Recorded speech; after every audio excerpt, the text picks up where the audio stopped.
I feel like one of the worst things you could do in the process of letting go is become your worst enemy. Like get in a space where it's like you're constantly blaming yourself. You're constantly living in a place of guilt and a place of shame, wishing you could have constantly changed the past. And I think that's what leads a lot of us to overthinking.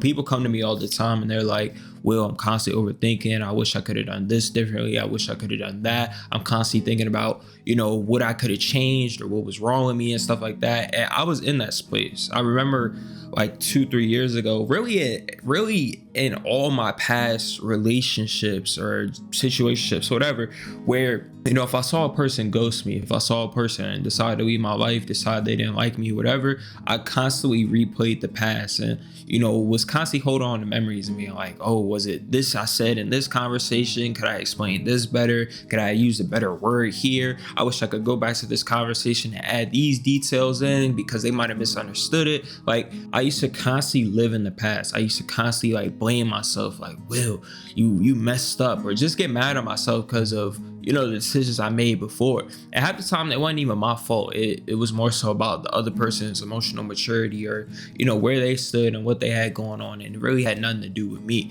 But I know what it's like to have that weight on you. I know what it's like to have that pressure on you, to where it's like you're constantly thinking about what was, to the point that you can't even enjoy life and where you are now, and you're constantly living in what was, to the point that you can't even let go of what you're trying to let go of because you're just constantly hanging on. And real quick, if you're somebody who's in a season of your life where you find yourself struggling to forgive yourself and you're constantly living in your past and constantly living in regret and guilt, be sure to check out my one-on-one coaching down below in the description, as it might be something else for you.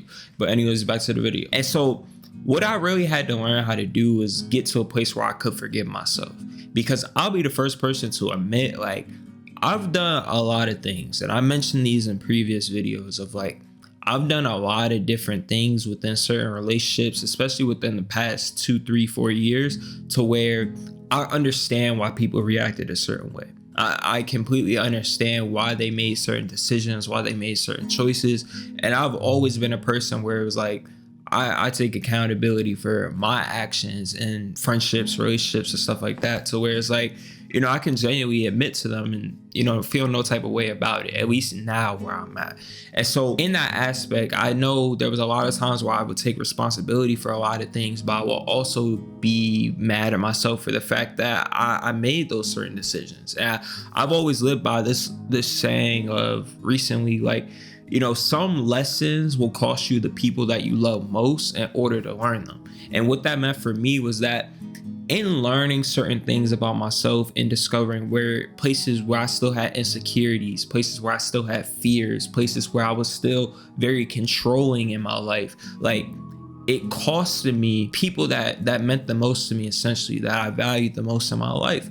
And it was losing those people that I learned those lessons, that I actually took the time to make changes within myself and grow myself. And I thank God for taking me through those seasons, because they were necessary seasons. I could say, like, my future relationships, my future friendships will be completely different. I'll approach them completely differently from how I approached them in the past. But for a while, again, I dealt with that shame and that guilt, to where I was constantly just mad at myself. I was constantly just in a place where I was regretting.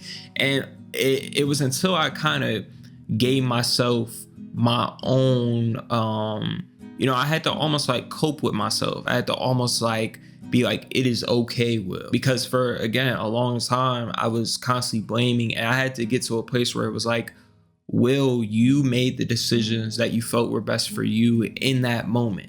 And it's like, we always regret in hindsight, and it's always like, we have to understand that in the past, we made the decisions that we felt was best for us in that moment. So 19-year-old Will made the decision that he felt was best for him in that moment. And now 19-year-old Will, that's also 6 months older, reflected, and he grew and he changed. And it's like, we only regret or change when we see the results that it gets us. And so it was like, in seeing the damage certain decisions made, made, in seeing how it affected other people, how it might have hurt other people, it caused me to reflect, especially when it was people that were important to me. It caused me to reflect. It caused me to be like, what do I need to do differently moving forward? And I had to learn to give myself my own grace by understanding, like, one, I've been raised in a certain way. And there's certain things that aren't even on my fault. It's just more so how I've been raised, or maybe it was trauma response, or maybe it was, again, insecurity. And so it's like, I can't blame myself for not knowing then what I know now. And I feel like a big aspect of it is, who am I choosing to be moving forward? I feel like that was a big thing I had to learn how to live by, of, not defining myself for my past, but who I choose to be moving forward. And I feel like it's so easy to look at your past and put all these different labels on you. I'm an angry person. I got anger issues. I got this trauma. I got that trauma. I got this insecurity, that insecurity. And we allow that to almost become our story. We allow that to almost define us and who we are as a person. Like we identify with it, and we identify with who we were in that moment, instead of thinking that we're capable of changing. And so I feel like you have to almost give yourself the space to grow, to understand, like, growth doesn't happen without mistakes. Growth doesn't happen without you falling short of other people's expectations, falling short of your own expectations and standards, without going through trial and error of seeing what does and doesn't work, seeing what is and isn't appropriate. I at one point in my life was just a very inconsiderate person, to where I would just do things without considering how they would affect other people. And so, again, it was until I saw how they damaged other people, or saw how it was controlling, saw how it was manipulative in certain cases, to where, I started making changes. I started changing my heart. I started getting closer to God at a point in my life. It was until I made certain decisions that I actually started changing myself and who I was as a person. But it was like, I had to give myself that space to grow. And so I had to literally get to a place where I was reflecting, and I was like, I can't hold myself against who I was back then forever, like how others might not. And I feel like a big reason why we tend to hold ourselves against our past is because that's all people around us do. Some people have defined who you are based off your mistakes, based off your lowest moments, based off your most emotional moments, based off who you were in the past. And, maybe it was a big scene or a big thing that happened, and it's like, some people will only see you for that moment in your life. They'll only see you for that version of yourself, as if you're incapable of growing, as if you're incapable of changing. And we can't allow that to become how we view ourselves, because then again, you'll identify with that person and feel as if you're incapable of changing who you are. And I had to get to a place where I understood, like, some people will always and only see me for the old version of myself, and will never care to get to know the new me. And so a lot of us, we go through this process of growing and learning and building ourselves, and then we almost can sometimes hope that the people from our past meet this new version of us, and hope that this current version, and hope that this new version of us is finally good enough for them. It's finally good enough to be able to maintain the relationship and stuff like that. And it's like, that's not the goal. We shouldn't be growing in order to meet other people's needs, or in order to become the person for other people. We should more so be growing to become a better version of ourselves, for ourselves, so that we're better able to show up in our relationships, in whoever chooses to be in our lives. But I feel like for a while I used to get mad because I felt like people are only seeing me for my past, and I just wanted them to see me for who I was now. And when people weren't seeing me for who I was now, that used to upset me. And so I had to learn to understand, like I got to just see myself for who I am now, but understand that not everybody might not care to get to know that version of Will. And I had to find peace with that. I had to become okay with that. I had to become okay with being misunderstood. For a while, I used to feel like, again, people had the wrong perception of me. People had the wrong assumptions of me. People would see me for my past self, maybe who I was in high school, maybe just, the immature version of me. And I had to learn to let that go. I had to learn to stop trying to constantly prove, because you're going to realize you're going to go through a stage of life where you're growing yourself and you're completely different from your past self.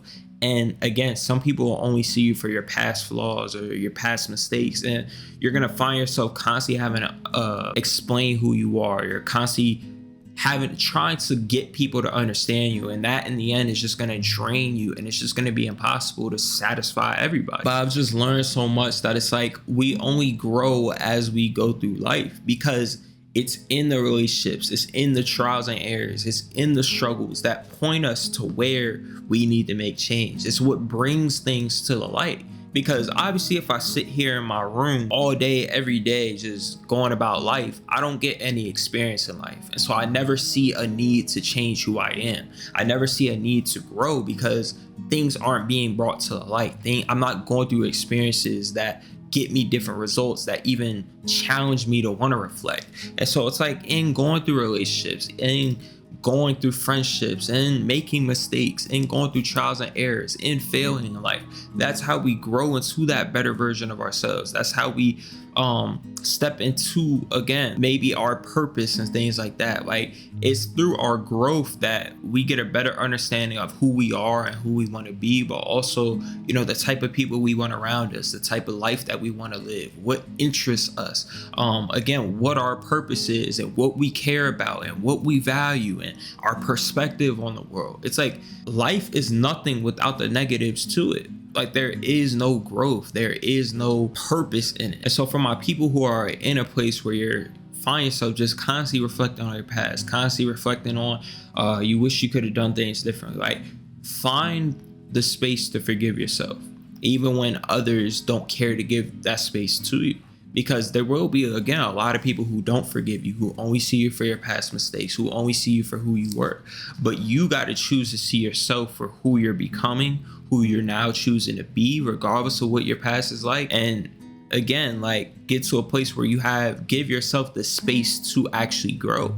Because we hold ourselves to these high expectations and these tight ass standards, to where it's like, oh, if I fall short once, if I fail in this aspect, if I don't show up how I wanted to show up, then it's like we beat ourselves up and we become our own worst enemy. And it's like, we're just as bad as the people around us that are constantly jumping on us and blaming us and beating us down anytime we make mistakes.